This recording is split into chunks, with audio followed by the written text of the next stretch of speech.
Hey, how's it guys? I decided today I'm just going to share some basic fundamentals on how the floater board actually runs on the water and what makes it do what it does.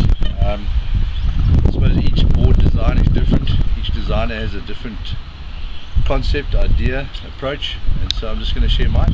A couple of people have shown some interest, and so I thought I'd make a nice little video to demonstrate these things. So, floater board a little bit different in shape, still an authentic board. I suppose anything that floats and that's flat could be regarded as a surfboard. We've seen millions of different shapes and sizes over the many years that surfboards have been around, so yeah, I suppose if it's flat, it's a surfboard. So let's have a look at this one.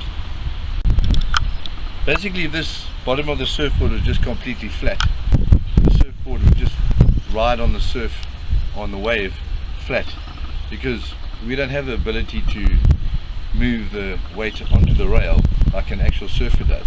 So to be able to generate that type of movement, what I've done with the pod, it not only houses the motor in a low CG, I've actually created the size and shape of the pod so that the board effectively rises out of the water, and when we're going at some sort of medium speed, the board actually rises out the water and starts riding on the pod, which gives us a hull that is sort of oval in shape that allows us to transition from left to right as we going along.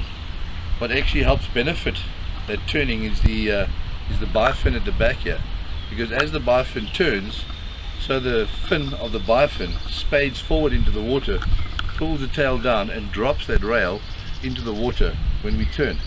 So that happens for both sides.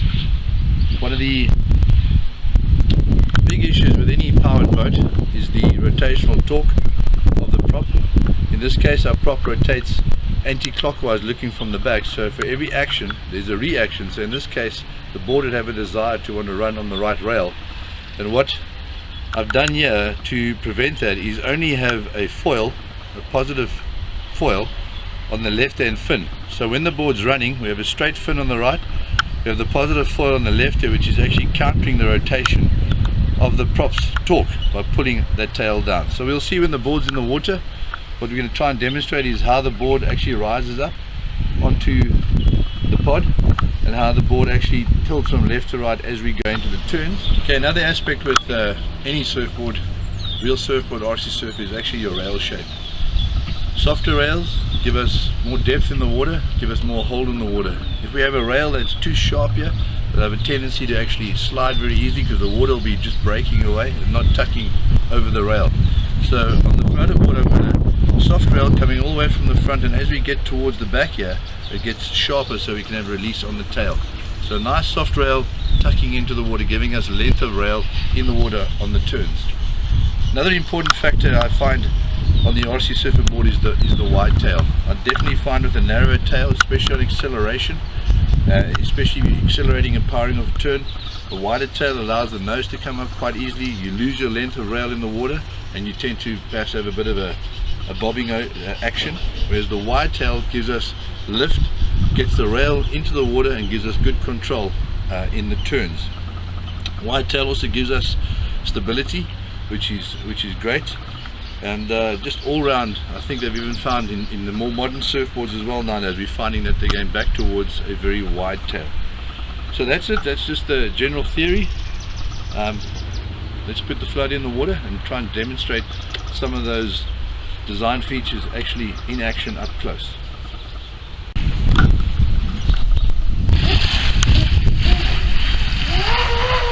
What I'm trying to film now is I want you to film the board up quite close so we can see it running flat in the water towards you. Okay. Yeah, now I'm getting it. So let's just do that for a while. Let's just film it, I'll ride it.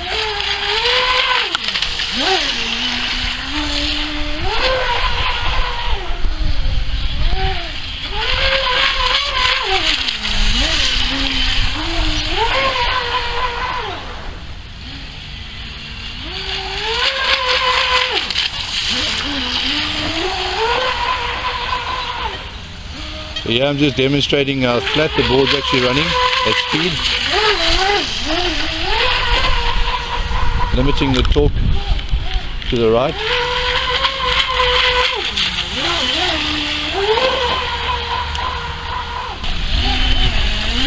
See that? You filming it? Yeah. Quite close? Yeah. Try and zoom in on the tail of the board for me.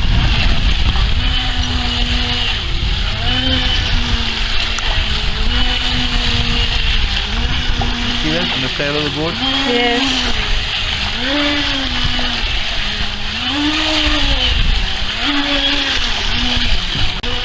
I'm on right away. I'm trying to demonstrate the guy leaning the board going from left to right. You see that? Rail to rail.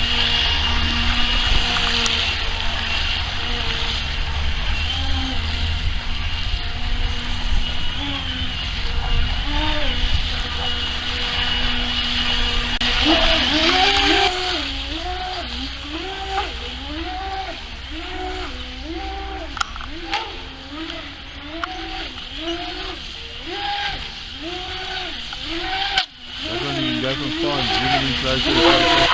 Okay, what I'm trying to introduce you is to show the you see when I accelerate, the board doesn't jump out the water, it just goes faster. You see the nose of it? So I'm going slow and then I'm going to go fast. Slow.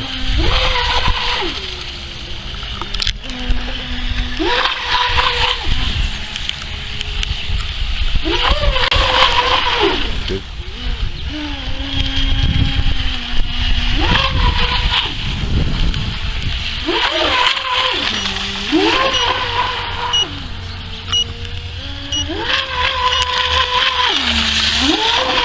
The water's cold.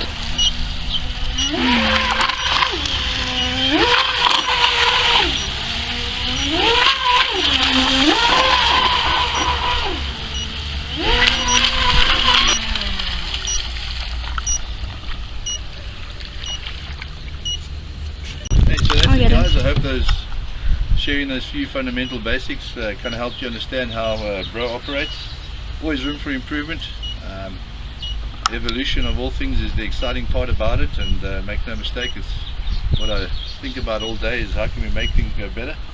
But so far we're really enjoying surfing this board. Been surfing it for well over a year, and hope to surf it for another year. Take it easy. Ciao guys.